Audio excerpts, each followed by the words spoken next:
कहते हैं। छोटा सा परिभाषा और सटीक परिभाषा है कि वर्णों के समूह को वर्णमाला कहते हैं।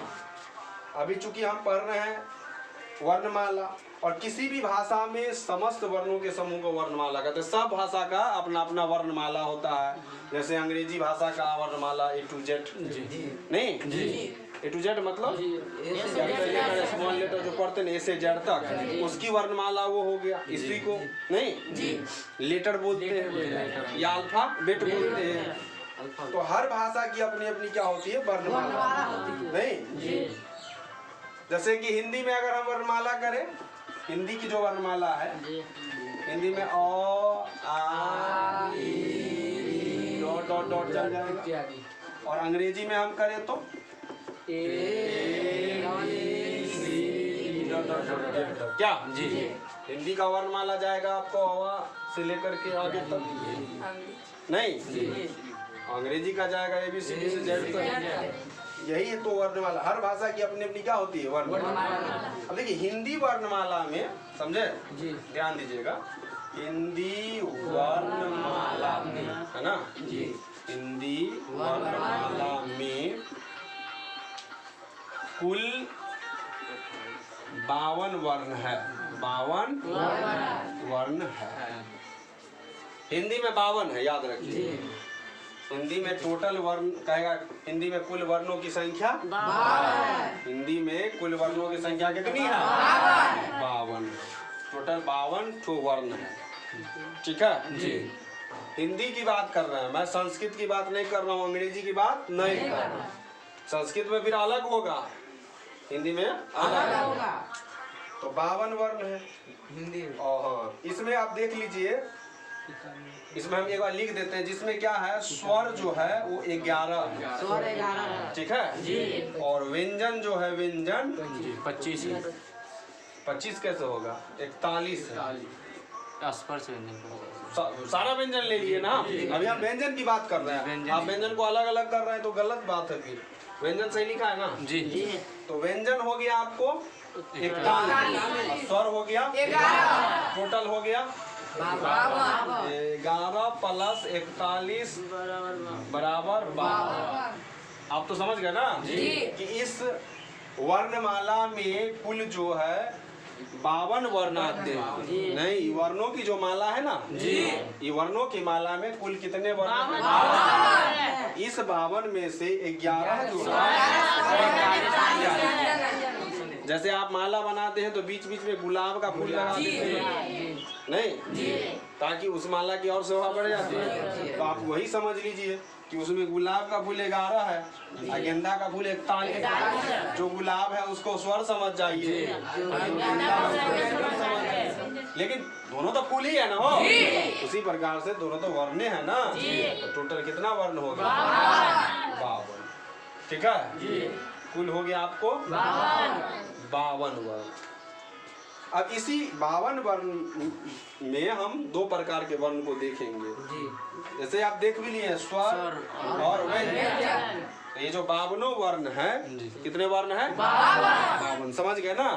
इस 52 वर्ण में 2 प्रकार के वर्ण आएंगे, स्वर वर्ण और व्यंजन। स्वर वर्ण और व्यंजन वर्ण। तो देखेंगे हम लोग स्वर वर्ण को भी और व्यंजन वर्ण को भी। तो हम लोग यहाँ पे वर्ण के प्रकार या वर्ण के भेद पर चल जाते हैं क्या जी। हिंदी वर्णमाला में वर्णों की कुल संख्या कितना है, 52। स्वर कितना है, 11। व्यंजन कितना है, 11 और 41 कितना है, कोई दिक्कत नहीं। हिंदी भाषा में वर्ण 2 प्रकार का होता है। तीसरा पॉइंट होगा ना ये जी। हिंदी भाषा में, ठीक है, भाषा में वर्ण 2 प्रकार के होते हैं। 2 प्रकार के होते हैं। वर्ण के 2 भेद लिए देते हैं। वर्ण के 2 भेद हैं। भेद हैं चाहे होते हैं, भेद होते हैं, ठीक है। कौन कौन होते हैं वो भी स्वर वर्ण और यहाँ देख लीजिए, यहाँ पे हम लिखते हैं वर्ण, ठीक है, के भेद 2। एक का नाम होगा वाह, स्वर वर्ण। क्या नाम होगा? स्वर वर्ण। ठीक है जी। अंग्रेजी में हम इसको बोलेंगे वॉवेल, OWELS। ठीक है। और एक होगा व्यंजन, व्यंजन। ठीक है ना, व्यंजन इसको कहेंगे हम CONSONANT। ठीक है, कॉन्सोनेंट्स। अगर आप अंग्रेजी जानते हैं तो अंग्रेजी से हिंदी समझिए, और हिंदी जानते हैं तो हिंदी से अंग्रेजी। क्योंकि चूंकि दो भाषाओं का जब प्रयोग होगा ना तो कुछ ना कुछ मदद आपको समझने में मिल जाएगा कि नहीं मिलेगा।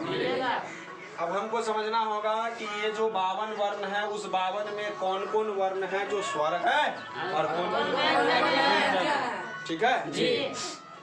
फिर हम लोग स्वर में समझेंगे, स्वर के भी कई प्रकार है, जैसे हरा स्वर, दीर्घ स्वर, है ना। तो फिर हम लोग बात करेंगे कि कौन स्वर ऐसा है जो हरा स्वर है, कौन है जो दीर्घ है। ठीक है, तब जाकर के हमको समझना है कौन चीज व्यंजन। एक बार फिर से समझ लीजिए, हिंदी भाषा में वर्ण दो प्रकार के दो भेद होते हैं या दो प्रकार के होते हैं, ऐसे भी समझ सकते हैं। और वर्ण के भेद का यहाँ पे हम एक क्या बना दिए हैं, टेक्स्ट बनाए हैं ताकि आपको समझ में आसानी से आ जाए। बना दिए हैं कि स्वर वर्ण और व्यंजन। ठीक है, स्वर वर्ण और व्यंजन। तो स्वर वर्ण में कौन कौन आता हम देख लेते। अ, आ, अर्सी, दीर्घी और शु, री, है ना। उसके बाद ए, आई, ओ, औ। कितना हुआ? 1 2 3 4 5 6 7 8 9 10 11। टोटल कितना हो गया? 11, है ना जी। अब 11 लिखते समझ गए ना, क्यों लिखते 11? 11 और इसमें तो भाई कवर्ग, चवर्ग, टवर्ग, कवर्ग सब आएगा जी। तो ये टोटल हो जाएगा 41। तो उसकी चर्चा हम लोग बाद में करेंगे। ठीक है जी। इसमें कवर्ग आएगा, कवर्ग, चवर्ग, है ना, चवर्ग, इस तरह से, है ना, इस तरह से बढ़ेंगे हम लोग। कवर्ग में क ख ग घ, चवर्ग में च छ ज झ। जब हम विस्तार पूर्वक बात करेंगे व्यंजन का तब हम आपकी भी चर्चा रखेंगे इसका। ठीक है, तो अभी देखिए वर्ण के प्रकार पढ़े हैं आप लोग। क्या पढ़े हैं? वर्ण के प्रकार। वर्ण कितने प्रकार के होते हैं? कौन कौन होते हैं? व्यंजन वर्ण। क्या हिंदी में स्वरों की संख्या कितनी है? 11। ठीक है, कौन कौन है आप देख सकते हैं बोर्ड पर। समझ रहे हैं ना। कोई चीज आपको याद करने की दोबारा जरूरत नहीं है अगर आप प्लानिंग से पढ़ते हैं तब। अब चलिए हम इसमें फर्स्ट नंबर जो तो स्वर था, इसकी परिभाषा से हम लोग इसको समझते हैं कि कैसे जानेंगे कि कोई स्वर है। ठीक है, और कैसे जानेंगे कि कोई वॉवेल है, मतलब वही वॉवेल ही होगा, मिस्टेक हो गया था। स्वर किसे कहेंगे या फिर वॉवेल हिंदी में। इसकी कुछ परिभाषा होनी चाहिए, कुछ पहचान होनी चाहिए। देखिए हिंदी वर्ण में, वो हिंदी भाषा के वर्ण में तो स्वर जो होता है इसके उच्चारण में किसी दूसरे वर्णों का सहायता नहीं लिया जाता है, यह स्वयं उच्चरित है। ऐसे भी हम कह सकते हैं वे वर्ण जो स्वयं उच्चरित हो उसे स्वर वर्ण कहते हैं। नहीं, संस्कृत में बोलेंगे स्वयं रजन्ते इति स्वरा, जो जिसकी मतलब उच्चारण स्वयं हो जाता है, किसी की मदद नहीं लेनी होती है, तो उसे क्या बोलते हैं? क्या बोलेंगे?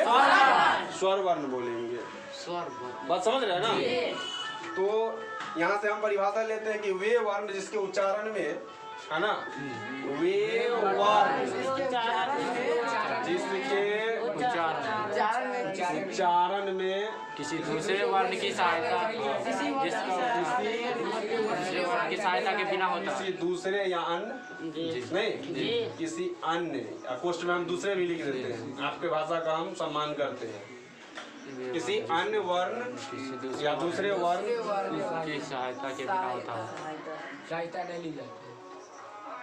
वे वर्ण जिसके उच्चारण से किसी अन्य वर्ण की सहायता नहीं ली जाती है। वर्ण की सहायता है ना, नहीं सहायता के बिना होती है। ली जाती है ना, उसे स्वर बोलते हैं। उसे स्वर कहते हैं।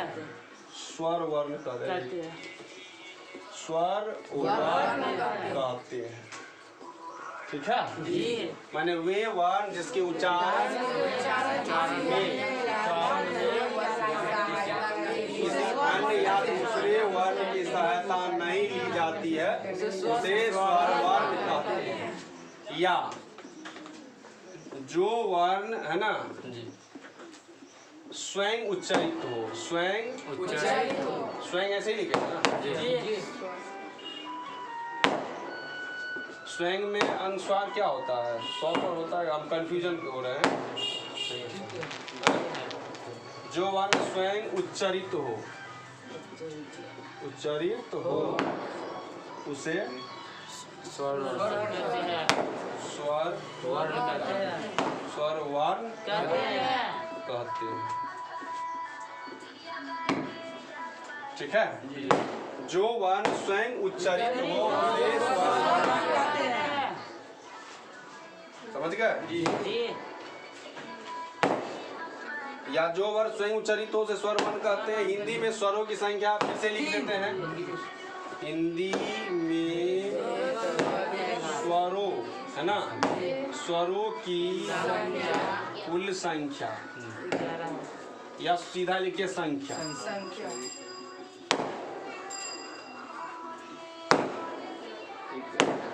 ग्यारह है।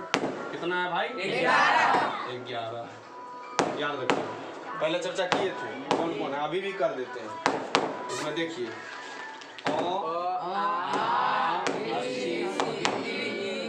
दीर्घी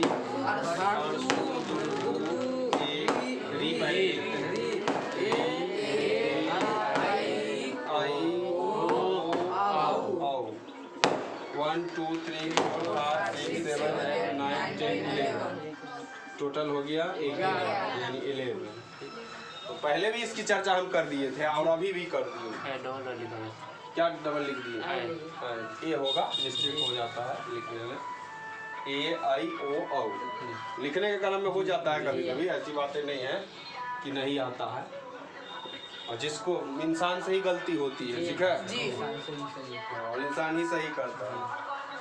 तो ये जो स्वर है ना, ये स्वर के विषय में हम पहले बोले थे कि पूरा पढ़िए लेना। अब हम स्वर के प्रकार को भी समझ लेंगे धीरे धीरे। ठीक है, इसको एक बार फिर से हम रिपीट कर देते हैं कि वे वर्ण जिसके उच्चारण उसे स्वर वर्ण या जो उच्चारित होते हैं उसे स्वर वर्ण कहते हैं। हिंदी में स्वरों की संख्या 11 है। आप चलिए खुद से इसको उच्चारण करके समझिए कि सही में हम इसके उच्चारण में किसकी सहायता लेते हैं। किसी अन्य वर्णों की सहायता नहीं लेते। हम स्वर के उच्चारण में स्वर की सहायता ले सकते हैं, लेकिन दूसरे वर्ण की सहायता नहीं। ये स्वयं उच्चारित है। जैसे अ, बोलिए अ बोलने में किसी अन्य का सहायता नहीं। ठीक है, आ भी बोले किसी की सहायता नहीं। उसी तरह से हर सी दीर्घी हर सू दीर्घ री रे आई ओ औ, ये 11 ऐसा वर्ण है जिसके उच्चारण में हम किसी भी दूसरे वर्ण का सहायता नहीं जी, ये स्वयं उच्चारित है, ये अपने आप उच्चारित है। इसके उच्चारण काल में किसी की सहायता नहीं ली जाती है। तो ये इसका एक पहचान भी है और इसकी एक परिभाषा भी है। किसकी? स्वर। अब देखिए स्वर जो है ना, स्वर को भी जो 11 स्वर है ना, उस 11 में कुछ ऐसे स्वर है जो हर्ष स्वर है, बलूत है। तो इसकी भी चर्चा हम कर देते हैं। स्वरों के प्रकार, स्वर के प्रकार, स्वर के प्रकार। ठीक है, स्वर के प्रकार शॉर्टकट में करेंगे चर्चा, ऐसे में ज्यादा देर का क्लास हो जाएगा। स्वर 3 प्रकार का होता है, यहाँ पे लिख देते हैं। स्वर 3 प्रकार का होता है। ठीक है, लिख लीजिएगा। स्वर कितने प्रकार का? 3 प्रकार का। तो यहाँ पे हम लिख देते हैं टेस्ट बना के स्वर के प्रकार। स्वर के प्रकार। टेक्स्ट के हिसाब से समझिए जी। कितने प्रकार के? 3 प्रकार के।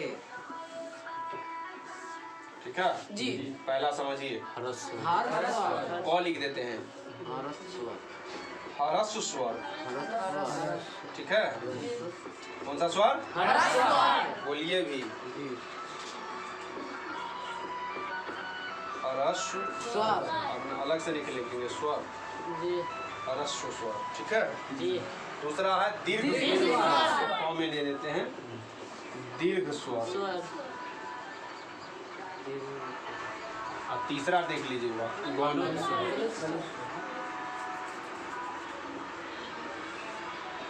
पलूत स्वर। कौन सा स्वर? पलूत स्वर।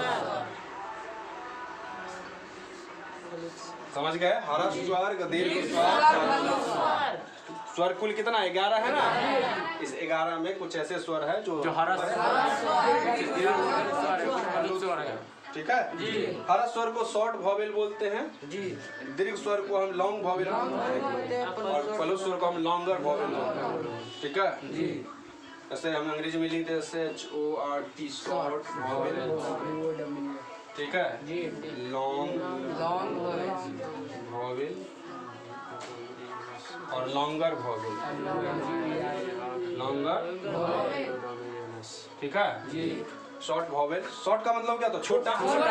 मतलब बोलने में ज्यादा। लॉन्ग का मतलब उससे मैंने दीर्घ उत्तरीय प्रश्न पढ़ते हैं ना, दीर्घ उत्तरीय प्रश्न का आंसर बड़ा होता है ना, और एक है लॉन्गर है ना। डिग्री अगर पढ़ेंगे ना तो पॉजिटिव डिग्री, कंपैरेटिव डिग्री और सुपरलेटिव डिग्री में तो यहाँ पर जो है लॉन्गर है, यानी कंपैरेटिव में आ गया ये।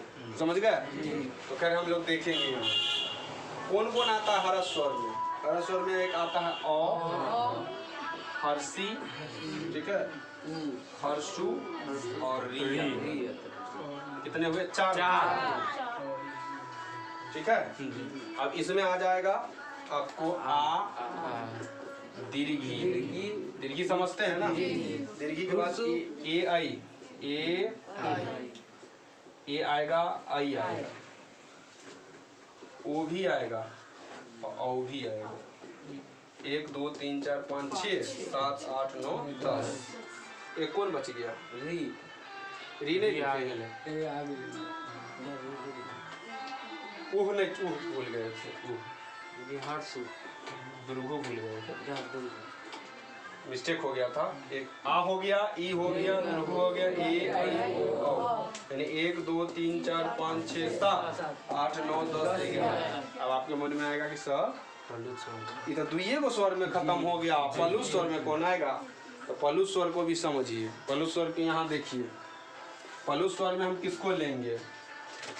पलूत स्वर में हम देखिए, पलूत स्वर जो होता है ना वो वर्तमान समय में पलूत स्वर का उपयोग केवल उच्चारण में ही किया जाता है।